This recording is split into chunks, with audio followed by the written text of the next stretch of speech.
Pour ne rien manquer, abonnez-vous maintenant. Sud Radio Berkov dans tous ses états. Le face-à-face. Le face-à-face d'André Berkov avec Cyril Duvert pour son livre Le Foulard et la Balance, une histoire juridique de l'islam en France aux éditions Passé Composé. Bonjour Cyril Duvert. Bonjour André Berkov. Alors Cyril Duvert, très intéressant parce que c'est vrai que, à ma connaissance, il y a peut-être eu d'autres livres, enfin, l'histoire juridique de l'islam en France à travers énormément et ça continue de faits, de faits qui sont passés depuis le polygame de Nantes, on va en parler, en passant par Charlie Hebdo et puis tout le reste, enfin je veux dire, l'histoire de Baby Lou, la crèche de Baby Lou, j'en ai tellement parlé, et effectivement, et puis les connotations à la fois, entre guillemets, de l'islamisme radical, du terrorisme et de la loi. Justement, vous êtes avocat, vous êtes maître de conférences en droit à l'université de Sorbonne, Paris-Nord. Et vous l'avez traité, c'est intéressant justement, sans prendre, vous n'avez pas traité, c'est pas un livre politique, c'est un livre qui veut expliquer comment, en fait, le droit français s'est appliqué depuis l'apparition de l'islamisme, disons, ou en tout cas du traitement de la religion islamique en France. Et alors, si on avait à faire, peut-être, non pas, on va pas raconter toute l'histoire, ça nous prendrait des heures, mais qu'est-ce qui caractérise le traitement, je dirais, de l'islam dans ses manifestations, évidemment, par rapport à l'état de droit dans lequel on est supposé vivre? Alors, je vais essayer de répondre de manière assez simple, même si en droit c'est toujours difficile de répondre de façon simple, parce que dès qu'on touche une règle, il y a un effet boule de neige qui fait que ça a des répercussions dans tout le système juridique. Je pense qu'il y a une double dimension dans la réponse. Ça va dépendre en fait de la façon, largement en tout cas, ça va dépendre de si l'affaire est ou non médiatisée. Ce que je veux dire par la médiatisation joue énormément. C'est bien de le rappeler. La médiatisation joue énormément. Ce que je veux dire, c'est que ce sont souvent des anecdotes locales qui pourraient finalement jamais n'arriver à la connaissance du grand public. Et lorsqu'elles arrivent à la connaissance du grand public, là, il y a un élément perturbateur. Et donc, dans ce livre, je suis passé parfois par ce qui me semblait des faits divers et qui finalement ont pu être oubliés, et à propos desquels les juges finalement statuent de manière habituelle, comme ils le feraient dans d'autres litiges, même s'il ne s'agissait pas de musulmans. Et par contre, il y a des situations dans lesquelles les juges se trouvent face à des musulmans, et derrière le litige, il y a parfois des enjeux qui sont perçus à tort ou à raison, ça c'est la question à laquelle je ne réponds pas finalement, qui sont perçus comme étant plus lourds et comme dépassant le strict cadre individuel du litige depuis lequel l'affaire est partie. Oui, parce qu'il y a l'environnement politique, et puis il y a, vous en parlez aussi, enfin, c'est le non-dit, il y a tout le côté terroriste, attentat, même si c'est effectivement, il ne s'agit pas ni d'amalgamer, ni de faire de confusion. Mais alors, si on rentre dans le vif du sujet, est-ce qu'il y a effectivement une spécificité du traitement des juges? Le droit, c'est les juges, c'est les avocats, ce sont les avocats bien sûr, mais ce sont les juges. Est-ce qu'il y a une spécificité? Parce que quand on lit votre livre, on voit qu'à chaque fois, je dirais que, parce qu'on sait très bien, il y a le droit écrit, et puis il y a l'émotion, la sensation, le ressenti. Est-ce que le traitement qui fait, c'est les deux les traitements, c'est aussi bien, ok, on dit le droit, mais on dit aussi l'opinion publique, on dit aussi le ressentiment, et puis les juges et les avocats ne sont pas des robots, sont des êtres humains. Nous sommes tout à fait d'accord. Alors, spécificité ou non, il me semble que au fur et à mesure, puisque ce livre part d'une affaire qui est connue aujourd'hui, qui est l'affaire de Creil en 1989 et qui concerne le port du foulard par des collégiennes, et à partir de là, il y a toute une histoire qui se déroule. Ce que je dirais, c'est qu'à l'origine, il n'y a pas nécessairement de spécificité, et que par la suite, je le répète, dès lors que il y a beaucoup de choses qui sont placées dans ces affaires, pèse peut-être plus de choses sur le poids des juges, et ça peut conduire à ce qu'il y ait une certaine spécificité. J'en donne juste pour preuve quelques exemples, puisque moi, comme juriste, comme juriste, je suis allé voir des décisions. Je pense à une décision en divorce, mais qui encore une fois n'a jamais ameuté l'opinion publique. On est au milieu des années 80. C'est une dame qui vit dans le Nord et qui s'appelle Micheline et qui a épousé un monsieur qui s'appelle Amar. Et bon, ils vivent très paisiblement et calmement une partie de leur vie conjugale, et au moment de la retraite, ils commencent à se chamailler l'un l'autre, et finalement, c'est Micheline qui demande le divorce, et Amar, il ne veut pas être divorcé. Eh bien, à l'origine, c'est lui qui va obtenir gain de cause, alors même que son épouse lui reproche d'être trop attachée aux règles de sa religion. Et les juges vont lui dire, mais écoutez, c'est normal, madame, vous avez épousé un musulman, il n'y a rien d'extraordinaire, il pratique sa religion, vous ne pouvez pas le lui reprocher. Et ça finit finalement qu'en appelle qu'elle va finalement obtenir gain de cause. Mais ce que je veux dire, c'est qu'à cette époque, on est sur une décision qui date de 86, il n'y a pas d'affolement particulier autour du fait que l'époux, qui est le défendeur en l'occurrence et qui s'oppose au divorce, il n'y a pas d'affolement particulier sur le fait qu'il est musulman. Par contre, par la suite, on va voir la situation évoluer, me semble-t-il. Mais alors, prenons un exemple qui est dans votre livre, qui est le premier, le polygame de Nantes. Racontez-nous, encore une fois, je recommande ce livre, parce que si vous voulez savoir de ce point de vue ce qui se passe du point de vue du droit, c'est vraiment intéressant, parce que vous avez cité plusieurs exemples, mais on va prendre celui-là, l'affaire du polygame, qui a été, elle, très médiatisée à l'époque. Alors, l'affaire du polygame de Nantes est intéressante, parce que déjà l'expression polygame de Nantes que je reprends très volontiers dans le livre, c'est l'expression médiatique, puisque on est en 2010 à l'époque. À cette époque va commencer à être discuter une loi qui va être la loi qui va déboucher sur l'interdiction du niqab, c'est-à-dire le voile intégral dans la rue, et qui est votée à l'unanimité. Cette loi, elle est discutée au moment où démarre l'affaire du polygame de Nantes. Alors, qu'est-ce que le polygame de Nantes? Il s'agit d'un commerçant, bon, son nom est connu, il est commerçant à Rézé, qui est donc dans la banlieue de Nantes, et il se trouve qu'il est très religieux. Alors, il est algérien ou d'origine algérienne, peu importe, ça ne change pas grand-chose. Il est très religieux, il est barbu, et il a, semble-t-il, 3 voire 4 épouses sous son toit. Et il va être montré du doigt par les politiques puis par les médias comme étant le polygame de Nantes. En réalité, il ne l'est pas. La polygamie est interdite en France, que je sache. Oui. Mais bien sûr, la polygamie est interdite en France, comme vous le savez. Et il s'agit même d'une infraction. C'est une infraction du code pénal qui est punie d'1 ou 2 ans d'emprisonnement, peu importe, j'ai oublié. Alors, ce qu'il faut bien comprendre, c'est que qu'est-ce que ça signifie être polygame? Ça signifie être juridiquement marié 2 fois. Voilà, on est marié une première fois, on se marie une seconde fois. Là, on est polygame. Concrètement, dans les faits, ça n'arrive jamais ou rarissimement, ou ça peut arriver pour des personnes ressortissant de pays étrangers où la polygamie est légale et qui, mariées au pays, se remarient. Il y avait 4 femmes sous son toit, mais il n'était pas juridiquement polygame. Exactement, voilà. Et en fait, cette histoire va retomber comme un soufflet, parce que les politiques vont annoncer les poursuites en polygamie, mais en fait, il n'y a pas de polygamie. Voilà. Enfin, disons qu'il n'y a pas de polygamie de droit, mais il y a une polygamie de fait. Exactement. C'est ça. Et ce brave homme, me semble-t-il, va dire, mais non, j'entends l'ironie. Va dire, mais écoutez, j'ai le droit d'avoir des maîtresses et foutez-moi la paix, quoi, en gros. C'est vrai. Il n'est pas le seul, d'ailleurs, dans ce cas-là, voilà. dans notre cher royaume. On se retrouve après une petite pause. Oui, c'est très intéressant. Restez bien avec nous. On se retrouve tout de suite et vous continuez de nous appeler au 0826 300 300 pour interpeller Cyril Duvert pour son livre Le Foulard et la Balance, une histoire juridique de l'islam en France aux éditions Passé Composé. À tout de suite sur Sud Radio. Les Français parlent au français. Les carottes sont cuites. Les carottes sont cuites. Sud Radio Berkov dans tous ses états. Le foulard et la balance, une histoire juridique de l'islam en France. Et effectivement, depuis, on peut dire plus de 40 ans, effectivement, ça a pris une autre couleur avec l'islamisme, ou l'islamisme radical, ou l'islamisme politique. Et puis, alors évidemment, pour ceux qui sont pour les adversaires, disent oui, c'est une manière de grignoter avec le regroupement, avec effectivement introduire, comment vous dire, un certain nombre de dérogations, la loi, alors on revient à la laïcité, etc. On va pas aborder ça, mais vous l'abordez, c'est ça en quoi votre livre est très intéressant, Cyril Duvert, maître Cyril Duvert, avocat, sur effectivement ce que dit le droit. Et alors, ce que je voudrais savoir, c'est que, est-ce qu'il vous arrive, je ne sais pas, je parle pas seulement de vos clients, mais que dites-vous? Parce qu'il y a ce problème-là, et encore une fois, moi je n'ai pas de jugement moral là-dessus, à ceux qui disent, et je parle des croyants, enfin des gens qui pratiquent de manière extrêmement forte, et je dirais pas intégriste, mais très forte, en disant oui, mais vous comprenez, l'islam est au-dessus des lois. Alors ce que vous me racontez sur la loi de la République, ben oui, d'accord, je sais bien, mais vous avez vu, il y a eu des tas de sondages, etc., où on dit oui, mais enfin, nous considérons, et avec sincérité, que la religion l'emporte sur les lois de la République. Est-ce que ceci n'est pas quand même quelque chose qui joue? Je vous pose la question.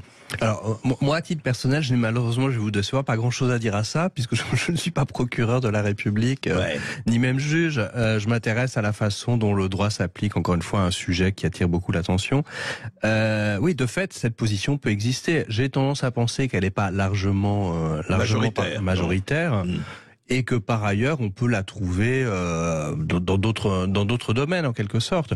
Il est évident que dans un pays donné, les gens sont censés respecter la loi, que s'ils ne le font pas, ils risquent d'être sanctionnés, que ce soit au plan civil. Voilà, c'est un peu la base. Alors justement, donnons des exemples. Par exemple, qu'est-ce qui s'est passé, vous en parlez ici, c'est vrai, qu'est-ce qui s'est passé, par exemple,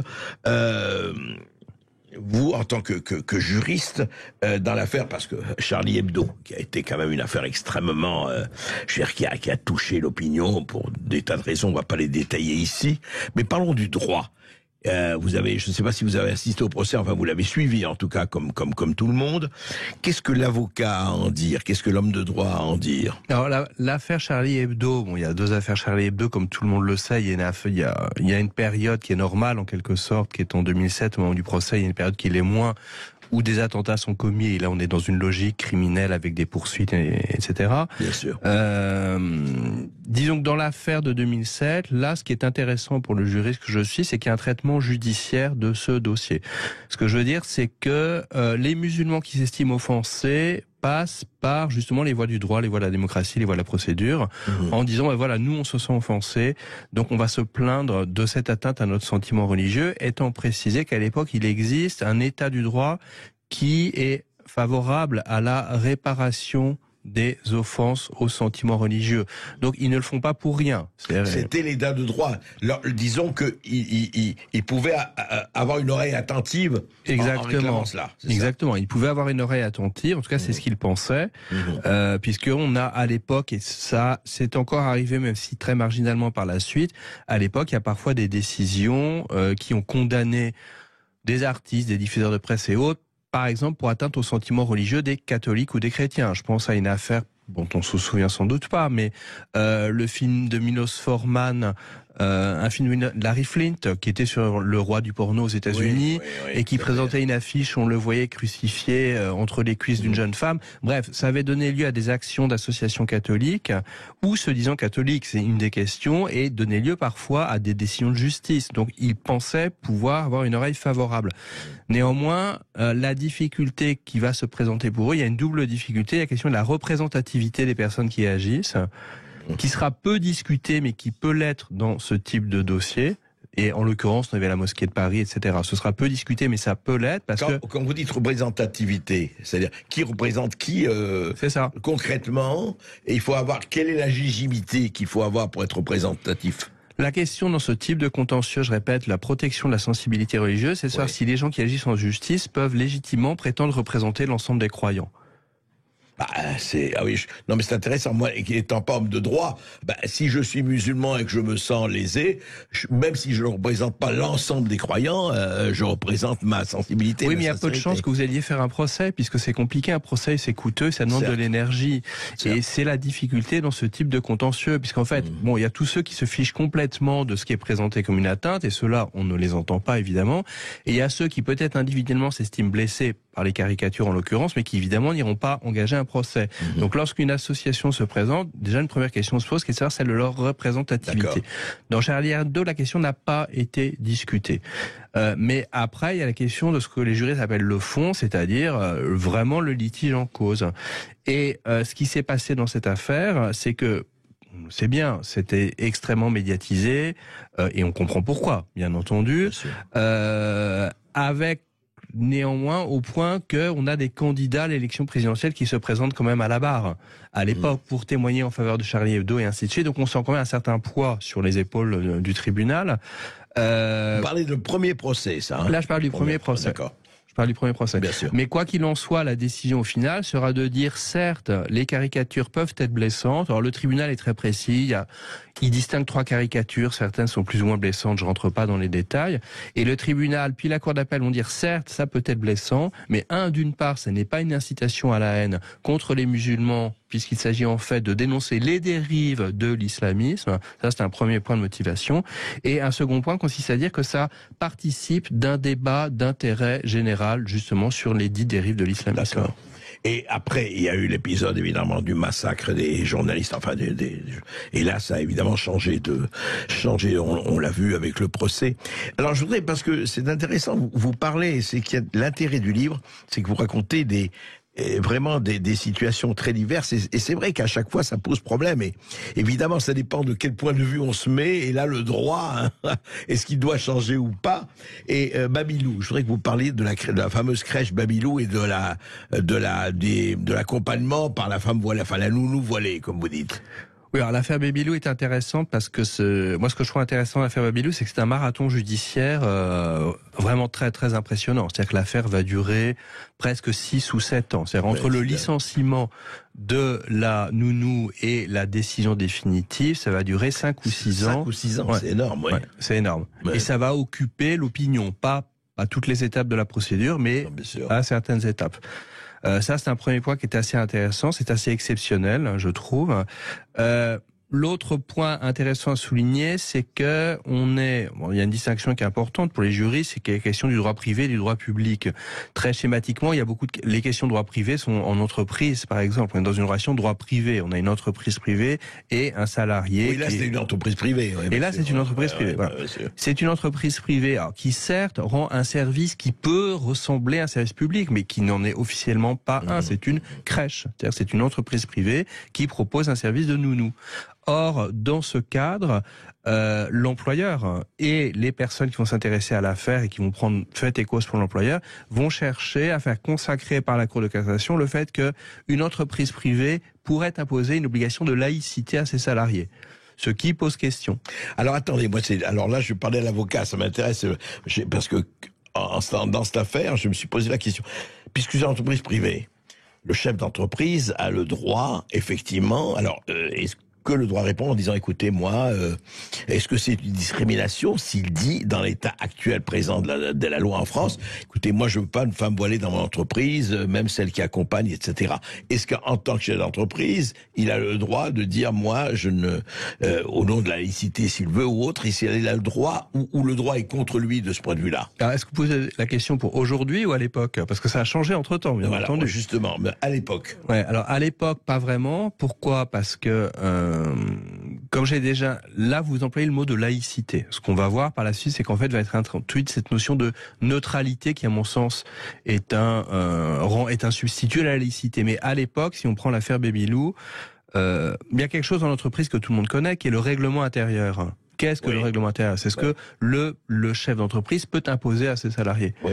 Mais en même temps, ce règlement intérieur doit tenir compte de ce que sont les salariés, et c'est pas parce qu'on est salarié qu'on perd tous ses droits et libertés, les éléments de notre personnalité, etc., etc. Non, bref, il y a donc un équilibre entre le pouvoir de direction de l'employeur et la personne du salarié qui conserve, encore une fois, ses droits à la personnalité. Donc la question, c'est de savoir ce que peut imposer le règlement intérieur. À l'époque, ne faisait pas question.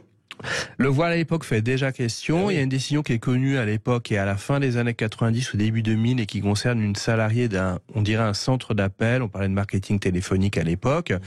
Et à propos duquel un conseil de prud'homme avait dit on peut pas l'empêcher de porter le voile. Ce qui me semble assez cohérent. C'est une personne qui est au téléphone et qui appelle des gens, qu'elle soit voilée ou pas, on a un peu de mal à voir en quoi ça coince. Et à l'époque, les tribunaux disent attention, par contre, si elle est en contact avec la clientèle, ça peut être justifié pour l'employeur que de lui interdire le voile. En gros, c'est l'état du droit à l'époque. Donc c'était le droit du droit, c'est ça. Ouais. Ouais, d'accord. Donc, non, mais je veux dire, simplement, on va pas refaire le procès, mais c'est intéressant de savoir que ce que vous dites. Donc, on peut dire qu'un chef d'entreprise aurait pu dire, oui, elle est en contact avec des parents d'élèves ou avec des élèves, donc le voile, il y a un problème. Alors, dans l'affaire Babylou, on a un règlement intérieur qui existe à l'époque et qui impose la neutralité. Ouais. Lorsque la nounou part en congé maternité, est-ce que c'est ça qui s'est passé? C'est-à-dire qu'elle a une longue carrière dans la crèche en question, elle s'entend très bien avec la directrice, et elle part en congé maternité qui dure longtemps, puisqu'elle a 4 ou 5 enfants, donc on est sur 4 ou 5 années de congé maternité. Et elle revient. Mais entre-temps, le règlement a été modifié. Est-ce que c'est à cause d'elle? Ça, on ne le saura jamais. Mais entre-temps, le règlement impose la laïcité. Et elle va être licenciée notamment sur ce motif, parce qu'elle revient en portant le niqab. Oui, qu'elle n'avait pas avant. Qu'elle n'avait pas avant. Et la première décision de la Cour de cassation va considérer que le licenciement n'était pas justifié, qu'elle a subi une discrimination, une violation de la liberté religieuse, article 9 de la Convention européenne des droits de l'homme, que le règlement est trop général et ne précise pas dans telle ou telle circonstance, ça peut être interdit, ainsi de suite. Donc, dans un premier temps, elle obtient un gain de cause. Et ça n'est que parce qu'il y a finalement une décision de la Cour d'appel qui intervient après, ce qui est classique en procédure, et qui se rebelle contre la Cour de cassation, que finalement la Cour de cassation est saisie une seconde fois, et que là finalement la crèche obtient gain de cause, mais attention, sans que la Cour de cassation valide cette notion de laïcité en entreprise. Puisque je le répète, ça pose vraisemblablement problème, parce que c'est l'État qui doit être laïque. Faut-il que les entreprises privées le soient? C'est une autre question. Une autre question, mais c'est passionnant, parce que c'est très intéressant, parce que ça pose le problème qui est posé aujourd'hui. Enfin, est-ce qu'un chef d'entreprise peut dire, moi, je fais comme l'État, j'impose la laïcité? Alors, il pourra en matière de droit. Il pourra pas le faire en employant le mot de laïcité, mais le législateur a contourné le problème. C'est-à-dire qu'il y a une réaction directe à l'affaire Babylou, qui est dans la loi Travail El Khomri de 2016. À l'époque, il y a beaucoup d'opposition à cette loi, notamment parce qu'elle flexibilise le contrat de travail, parce que c'est l'extension du CD. Beaucoup de protestations. Mais il y a un article qui passe au passage qui est intéressant, qui est à peine aperçu à l'époque, et le fait que l'employeur peut imposer la neutralité. Voilà. Donc depuis cette loi, il est possible d'imposer la neutralité dans l'entreprise. Donc vous l'aurez compris, la neutralité, finalement, est un autre mot pour la laïcité. Oui, bien sûr. C'est séparation de l'église, de la mosquée, de la synagogue et de l'État. Alors, allons à une autre, parce que ce qui est vraiment intéressant, c'est que justement, vous n'avez pas fait de la théorie, vous avez fait de la pratique. Enfin, vous remontez toujours à effectivement, au code, qu'il soit civil ou pénal. Mais je crois qu'on va faire une petite pause auparavant. Une rapide pause et on se retrouve, et vous nous appelez au 0826 300 300. Vous avez la parole sur Sud Radio pour interpeller Cyril Duvert pour son livre Le foulard et la balance, une histoire juridique de l'islam en France, aux éditions Passé Composé. 0826 300 300. On attend vos appels. À tout de suite sur Sud Radio. Alors, ce que j'aime beaucoup aussi dans ce livre, je dois le dire, c'est que vous avez bien choisi vos titres et sous-titres. Il n'y a pas que ça, il n'y a pas que ça. Je dis ça aux éditeurs de Sud Radio. Franchement, c'est très intéressant parce que, au fond, on parle toujours, on parle avec nos émotions, nos engagements, pour ou contre, etc. Mais que dit la loi et comment ça se passe? Parce qu'à un moment donné, effectivement, dans un état de droit, faut revenir à la juridiction, au tribunal, aux avocats et aux juges. Alors, vous mettez à un moment donné, la fiancée n'était pas vierge. De quoi s'agit-il? Alors ça, c'est une histoire qui est peut-être oubliée aujourd'hui, mais qui encore une fois avait vraiment fait les gros titres pendant longtemps. Ça se passe à Lille en 2007-2008, je ne sais plus exactement. Oui. On a affaire à des jeunes époux. De quelle nationalité sont-ils? À la limite, ça ne change strictement rien. Ça, il faut encore une fois bien comprendre, quoi. En tout cas, ils sont musulmans. Enfin, oui, ils sont musulmans. Oui. En tout cas, lui, il l'est. Elle l'est aussi, vraisemblablement. Oui. Mais toujours est-il que après la nuit de noces, il découvre qu'elle n'est pas vierge. Elle n'est pas vierge et il en est déçu. Déçu est un mot faible, j'imagine. C'est bien, mon cher maître, vous maniez la litote. Voilà.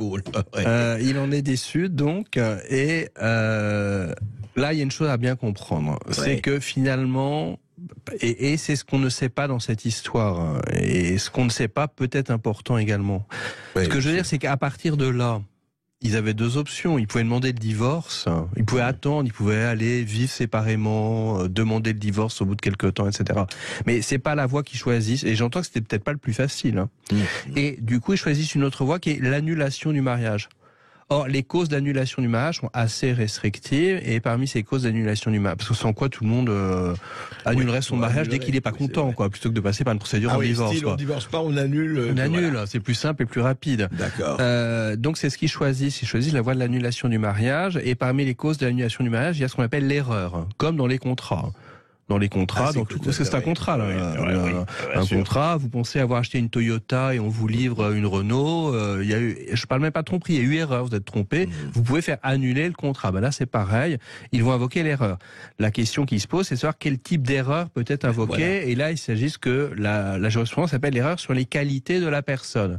Alors, il y a des qualités à propos que l'on peut mettre en avant, il y a des qualités qu'on ne peut pas mettre en avant. Et là, c'est nouveau, en quelque sorte. Vous voulez, la virginité est-elle une qualité ou pas? C'est ça. C'est ça. Voilà. Le second aspect intéressant, c'est que les deux sont d'accord. C'est-à-dire lui comme elle. Lui comme elle, et elle acquiesce. C'est un terme de procédure, c'est-à-dire que si vous êtes assigné devant un tribunal et qu'on vous demande des choses, si vous acquiescez, ça signifie que vous êtes d'accord avec ce qui est demandé. À la limite, il n'y a plus besoin de saisir le juge constate l'accord sur la demande, c'est formalisé et l'affaire est terminée. Et dans ce dossier, elle acquiesce. Elle acquiesce et ça aurait pu en rester là. Oui, donc ils auraient pu annuler un consentement mutuel. Enfin, exactement, une sorte de consentement mutuel. Ouais. Sauf que ce qui va se passer là, c'est que comme la décision est assez rare et un peu curieuse, c'est vrai, on n'a pas tellement l'habitude de ce type de procédure, c'est relayé très rapidement par les médias. C'est relayé très rapidement par les médias et la garde des Sceaux à l'époque, Rachida Dati, qui au début n'intervient pas, mais limite elle n'a pas à le faire puisque c'est finalement ce qui me semblait être un fait divers local. Mais dans la mesure où il y a quand même beaucoup de bruit dans les médias sur cette question, elle finit par demander au procureur de la République de faire appel. Et c'est pour ça que finalement la décision va aller en cour d'appel, être discutée, etc. Et qu'il va finalement être dit que non, il n'est pas possible de valider le fait qu'un époux attendait la virginité comme qualité essentielle de son épouse. Résultat des courses, ils vont rester mariés. Alors qu'ils n'ont plus du tout envie, si vous voulez. C'est là où le droit, effectivement, introduit. Non, c'est vraiment intéressant, ça. Et justement, de ce point de vue-là, au fond, ce qu'on constate à travers, d'ailleurs, tous les chapitres que vous dites, c'est quand même, l'introduction de la médiatisation, le renforcement effectivement de l'émotivité à tort ou à raison, mais c'est-à-dire notion de grand remplacement d'un côté, notion de et tout le monde est égaux et on stigmatise les musulmans, on les opprime, etc. Enfin, je parle des musulmans parce que c'est le sujet, voilà. Donc, est-ce qu'à votre avis aujourd'hui, c'est extrêmement difficile de faire du droit de façon neutre en la matière? Ou pas plus qu'avant? En réalité, je ne pense pas. Alors, comme ce livre, vous l'avez noté, se déroule sur une période d'un peu plus de 30 ans, parce que c'est une histoire, c'est ce que j'ai voulu faire, une histoire juridique de l'islam en France, qui est une histoire récente en réalité, depuis que ça a émergé véritablement comme question, c'est-à-dire depuis l'affaire de Creil. Les perceptions évoluent. On ne va pas non plus nier le fait qu'il y a eu des attentats gravissimes, etc., etc.